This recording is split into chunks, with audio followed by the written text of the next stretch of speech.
Hi, so today we're going to take a look at hooks, or how to open. And there are two things that we're going to look at. We're going to look at hooks that are good for narrative writing, and also hooks that are good for just every essay.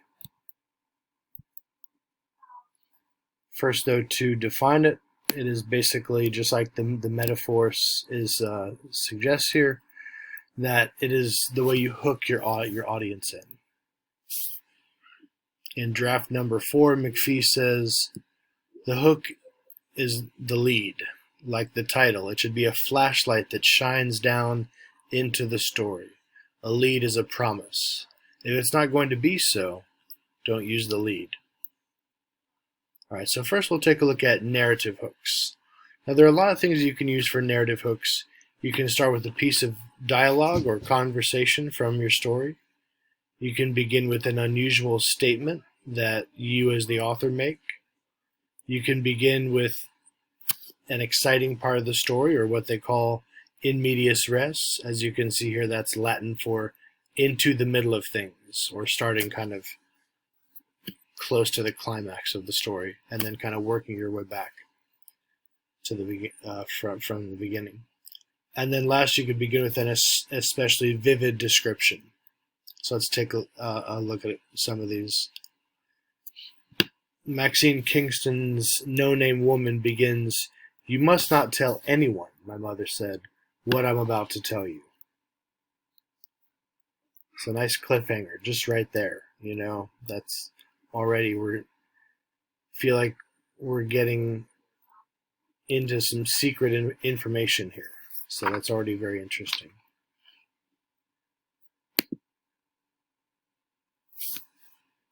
An unusual statement. This is from Jamaica Kincaid's The Ugly Tourist. The thing you've always suspected about yourself the minute you become a tourist is true. A tourist is an ugly human being.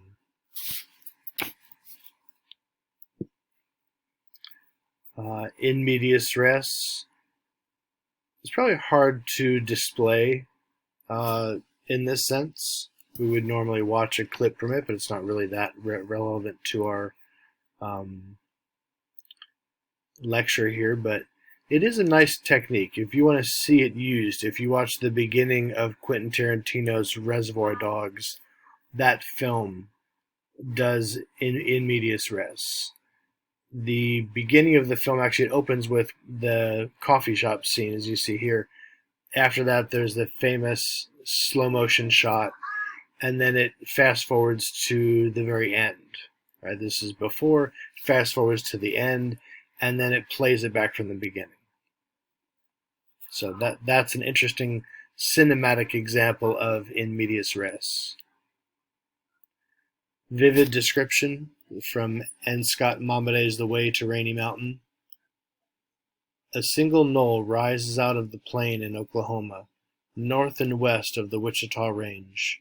For my people, the Kiowas, is an old landmark. They gave it the name Rainy Mountain. The hardest weather in the world is there. Winter brings blizzards, hot tornadic winds arise in the spring, and in the summer prairie is an anvil's edge. The grass turns brittle and brown, and it cracks beneath your feet.